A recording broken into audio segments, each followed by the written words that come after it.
is Brandy Koski for dietsinreview.com, and I want to welcome you to the first episode of Health Buzz. This is our new weekly show where we're going to run through a few of the health, weight loss, diet, fitness headlines from around the web and kind of keep you more connected to that information so you can live a healthy life.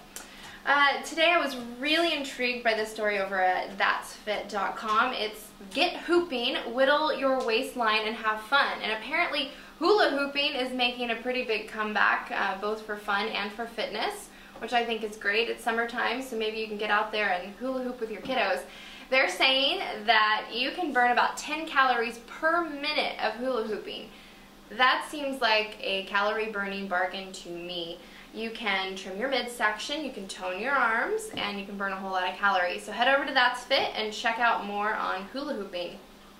At Yahoo Shine via Self Magazine, they have How to Love the Body Parts We Hate. Everybody's got them, I have mine, but they want us to kind of embrace those body parts, love them a little more, and to help us love those body parts more, then we can get them in shape. You know, things like your breasts, your thighs, your tummy, this guy right here. We know Michelle Obama's got that part down pat, so head over to Shine and you can see how to love those body parts you hate.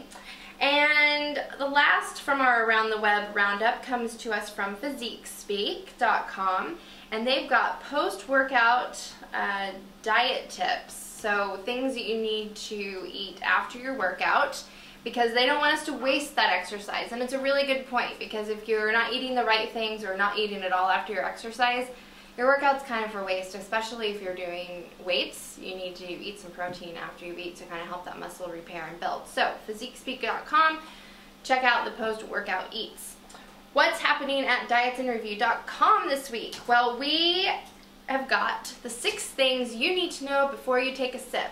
Apparently the beverage industry is hiding a lot of stuff in here that they don't want us to know about. Surprise, surprise. Things like chemicals and hormones and a whole lot of calories and fat, and we don't want to drink it anymore. We found out that there are 21% of the calories consumed by American adults are liquid calories. That's crazy. Those calories are empty calories. You're not really getting any nutritional value out of that. So things like a Baskin-Robbins milkshake it's got 7 sugars, different kinds of sugars in it, as well as partially hydrogenated oil, which is trans fat. So the 7-Up, the fizzy soda that says it's all natural, it actually has high fructose corn syrup in it, and because of the loose regulations over the way the word natural can be used, 7-Up gets away with it. And the latte that you're picking up, it actually has more sugar in it than a scoop of ice cream. So maybe next time decide if those calories are worth a latte or a scoop of ice cream, or just pick something that's a little lower in calories. The federal judge this week came out and told Vitamin Water that they are violating FDA rules. Vitamin Water, they have lots of little clever sayings on their bottles, like be healthy as a horse, things like that. And I guess that clever language is what is getting Vitamin Water in trouble, because the bottle says that vitamin plus water equals all you need. And the federal judge is saying, no, actually that's not, because, and I quote, vitamin water achieves its nutrient content solely through fortification. Vitamin Water is trying to defend this by saying that the language is just puffery, but the judge is saying they need to be a little clearer, especially when it's coming to people's health. So Vitamin Water is in trouble. And then while we're on this beverage run, VH1 seems to be drinking from the reality TV weight loss Kool-Aid. Next week, August 2nd, their new show Money Hungry premieres, and Money Hungry is going to pit 12 teams of 2 against each other to try and lose weight, see who loses the most.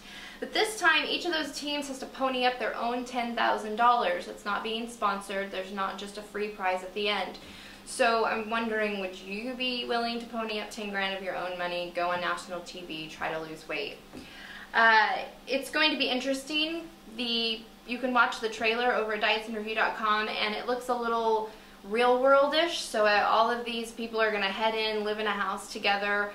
Some of the scenes show people doing body shots of each other. There was like an all-you-can-eat rib buffet, so it's definitely a far cry from that other TV weight loss show that we like, Biggest Loser. But it should be interesting, definitely some reality fun for the end of your summer. What's really interesting about this is one of the contestants, Josh Graston, is a former guest blogger for us. He reached out and let us know that he was on the show. And so he's going to be providing weekly recaps of Money Hungry exclusively at dietsandreview.com. So if you catch the episodes and just want to see Josh's take on them, or maybe you just want to catch Josh's recaps, head back over to the site every Tuesday and you can see those. So for our first Health Buzz, this is Brandy Koski. Look forward to seeing you next week. And don't forget to hit up the blog and our Twitter at Diets in Review to stay on top of other news, recipes, information that we are going to be throwing your way all the time. Thanks for tuning in to Health Buzz.